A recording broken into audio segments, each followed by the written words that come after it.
Hello students, today we are dealing with crystal field theory. To understand crystal field theory, you should know shapes of d orbitals.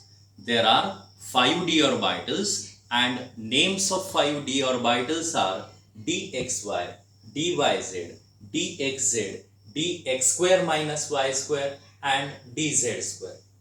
Depending upon shapes of d orbitals, they are divided into two parts. So these are the shapes of d orbitals.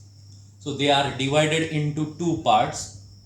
The shapes of dxy, dyz and dxz orbitals are same. In these three d orbitals, lobes lie between the axes.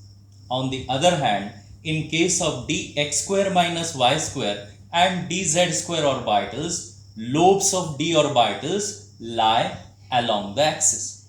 So depending upon shapes, they are divided into two parts. So they are divided into two parts. Their shapes are different, but energy of all 5d orbitals is same. Originally, crystal field theory was proposed by scientist Bethe to explain for ionic crystals, but later on the scientists Penny and Van Vleck applied crystal field theory to explain properties of coordination compounds or complexes.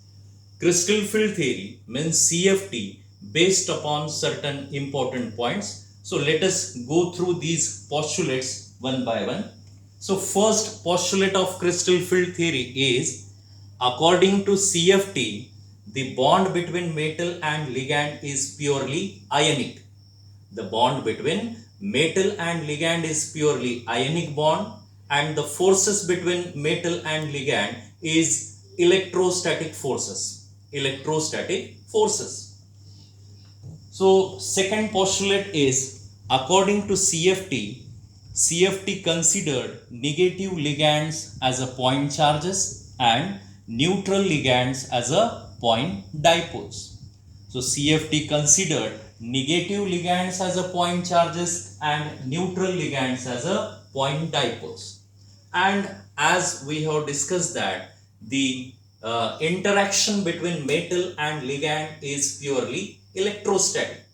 When ligands approach to metal, two types of forces are developed, attractive and repulsive forces. There will be attraction between positive charge of metal and electrons of ligand. At the same time, there will be repulsion between d electrons of metal and electrons of ligand. So two types of forces are developed. So third postulate is, in absence of ligand, energy of all 5d orbitals will be same. Such d orbitals are known as degenerate d orbitals. The degeneracy of d orbitals will be maintained in absence of ligand. But in presence of ligand, the d orbitals divide into two parts. This process is known as splitting of d orbitals. It means that in presence of ligand, degeneracy of d orbitals is lifted. In presence of ligand, d orbitals divide into two parts. This process is known as splitting of d orbital. Splitting of d orbital is also known as crystal field splitting. Crystal field splitting depends upon geometry of complex. In this, here we will focus upon two geometries, octahedral complexes and tetrahedral complexes.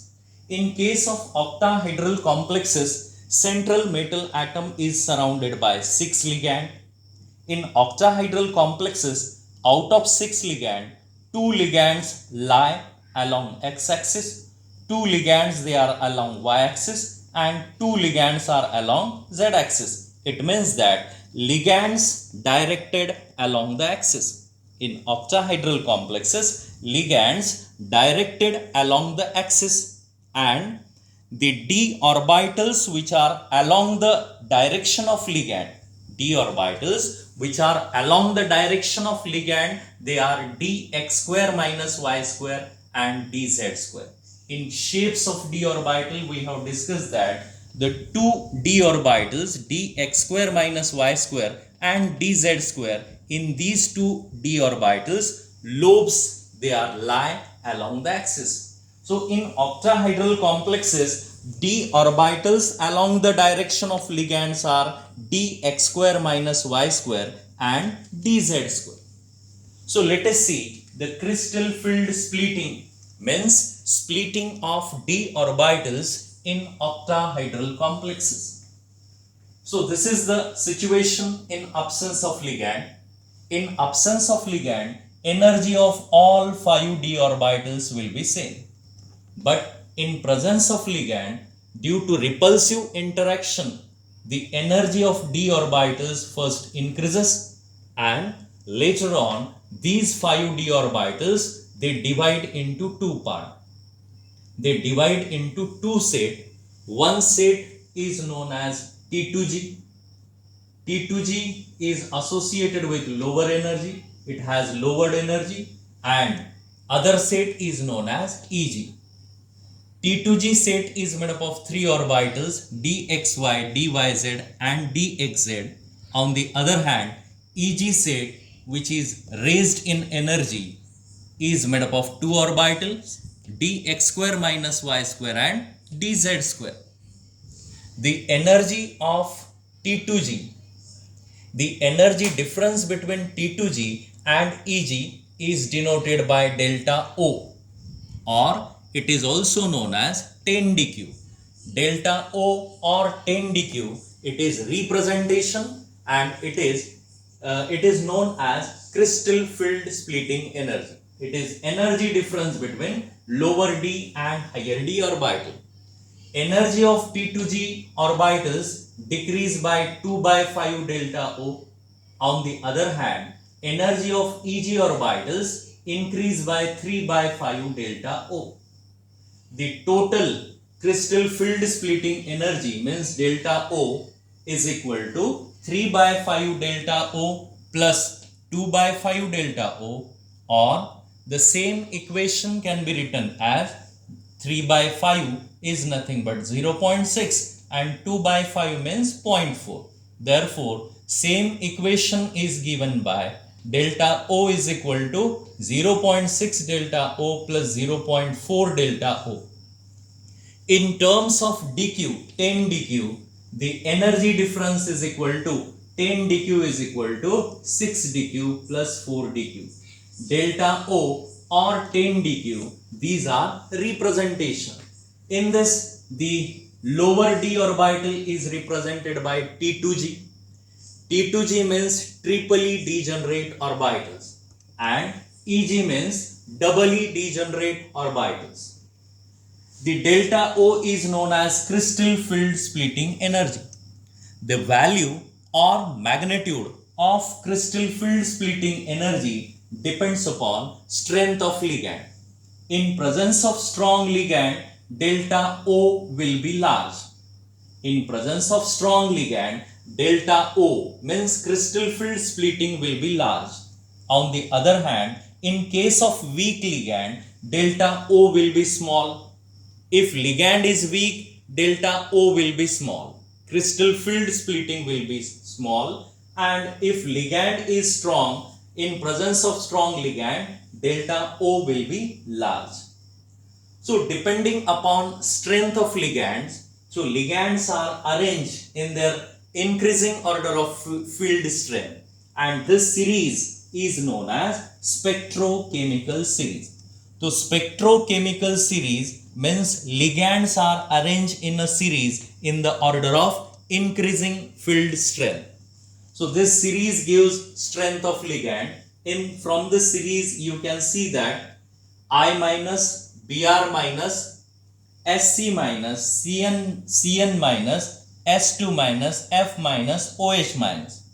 The strength of ligand increases in this order up to C2O4 2 minus. So these ligands are considered as a weak ligand or weak field ligand.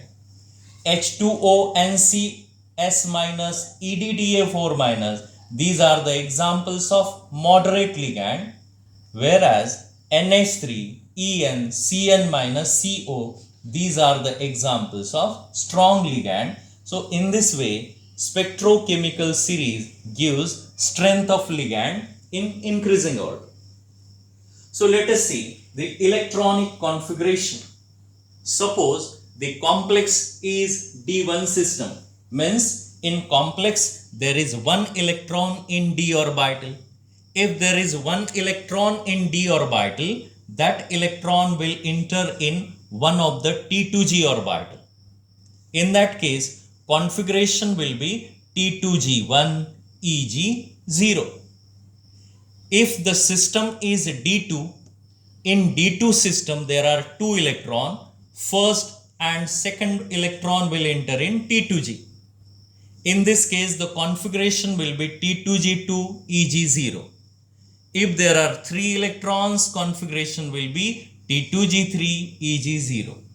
Up to D3 system, so there is only one possibility. Electron enter in T2g orbital. But if the system is D4, if there are 4 electrons in d orbital, in that case, first 3 electrons will enter in T2g, but fourth electron may enter in Eg, or it may paired up with one of the electron of T2g. If fourth electron enter in Eg, the configuration will be T2g3 Eg1. In this configuration, there are 1, 2, 3 and 4. 4 unpaired electrons are there. And if we consider second possibility, means if fourth electron is paired up with first electron of T2g, in that case configuration will be T2g4 Eg0. In second possible configuration, number of unpaired electrons are 1 and 2.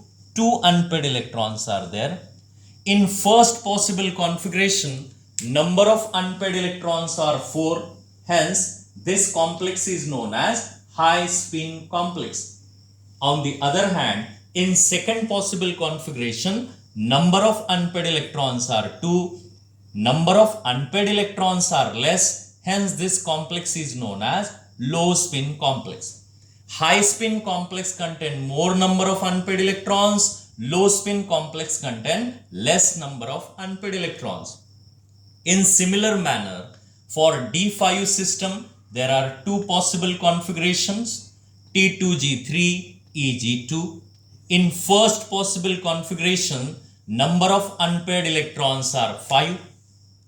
This configuration or this complex is known as high spin complex. On the other hand, in second case, the configuration is T2G5 Eg0. In second case, number of unpaired electron is only 1. Hence, this complex is known as low spin complex. So, in first three system, D1, D2 and D3, there is only one possible configurations. But for D4, D5, D6 and D7 systems, two possible configurations are there. One configuration corresponds to high spin complex and second configuration corresponds to low spin complex. Formation of high spin or low spin complex depends upon two factors. So there are two factors which are responsible for formation of high spin and low spin complexes. In this, the first factor is crystal field splitting energy, means delta O. Crystal field splitting energy means it is energy difference between T2G, lower D and higher D orbital. The energy difference between lower D and higher D orbital is known as crystal field splitting energy. It is denoted by delta O. And second factor is pairing energy. It is denoted by P. Pairing energy means the energy required for electron to pair up with the electron in the same orbital is known as pairing energy. It is denoted by P. So these two factors are responsible for high spin or low spin complexes.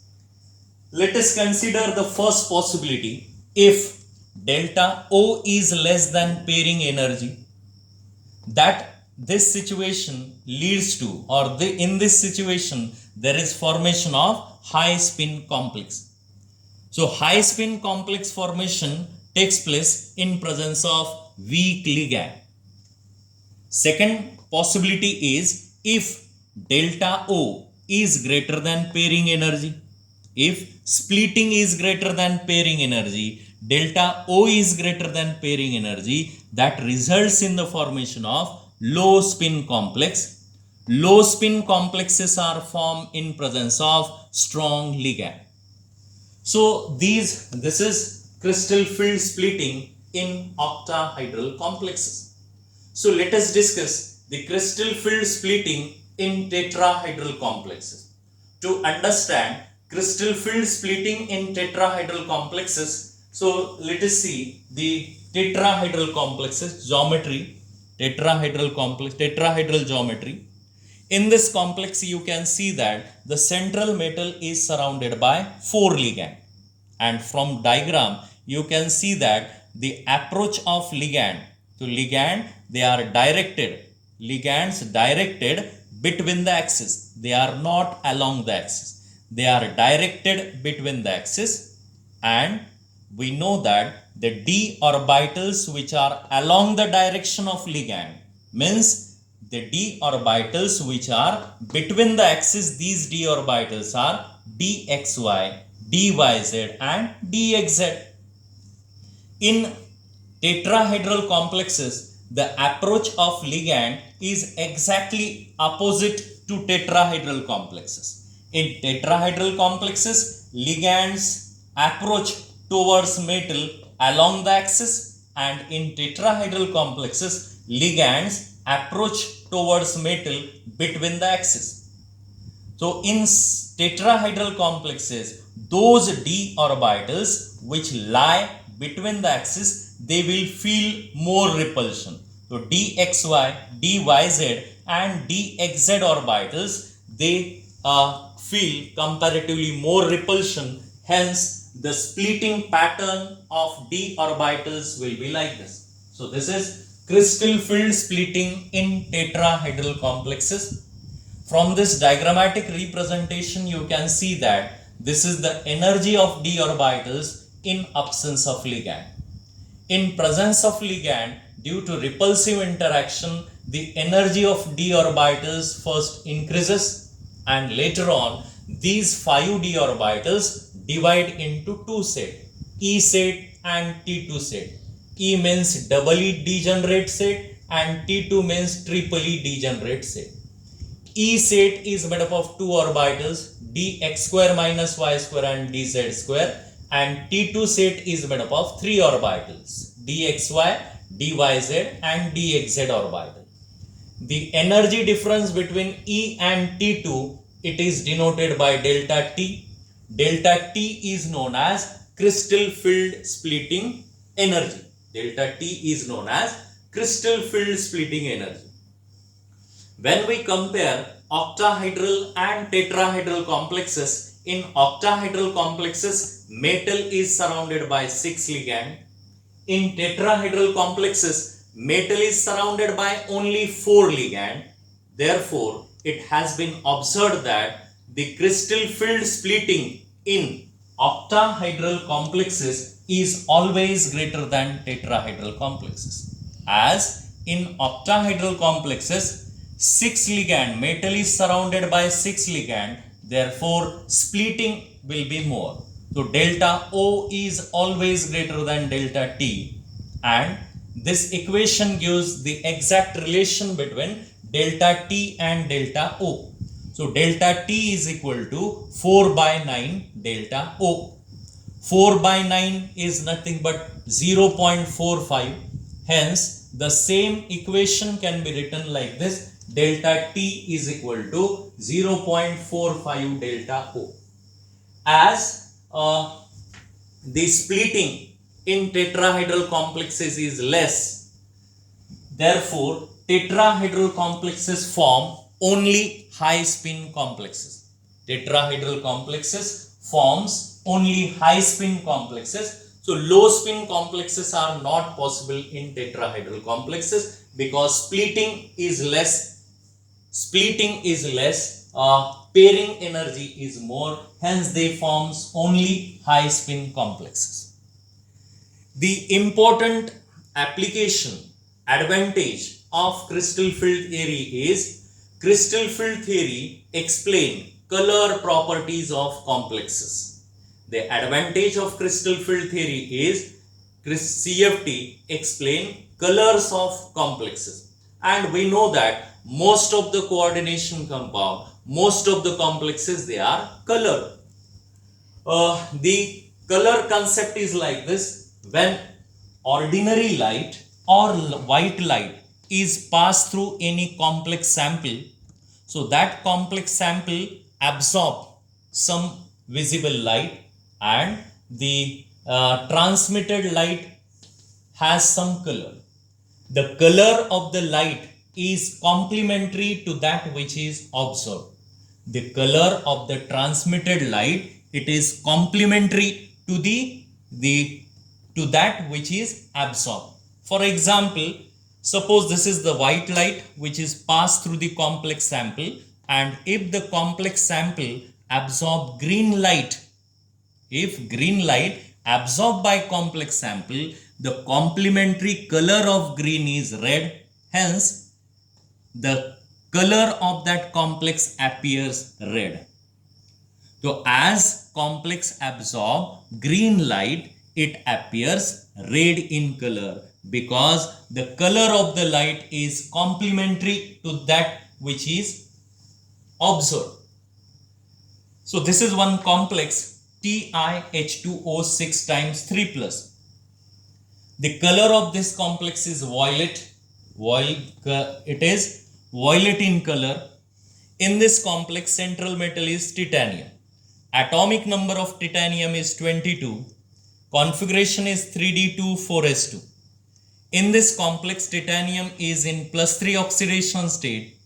Hence, the configuration becomes Ti in +3 oxidation state. Configuration becomes 3d1. It means that this complex is a 3d1 system. This complex, it is an example of 3d1 system. If the system is 3d1, in 3d1 system, there is one electron in d orbital. The situation will be like this. Suppose these are 3 T2g orbital. These are 2 Eg orbital. In ground state, this one electron will enter in T2g orbital. So this is the ground state. When this electron absorb visible light, the electron undergo excitation from lower d to higher d orbital. So that electron will excite in Eg orbital. So this is the situation in excited state. In the configuration of the system becomes like this, where in ground state the configuration is T2G1 Eg0, and after absorption of electron the configuration becomes T2G0 Eg1.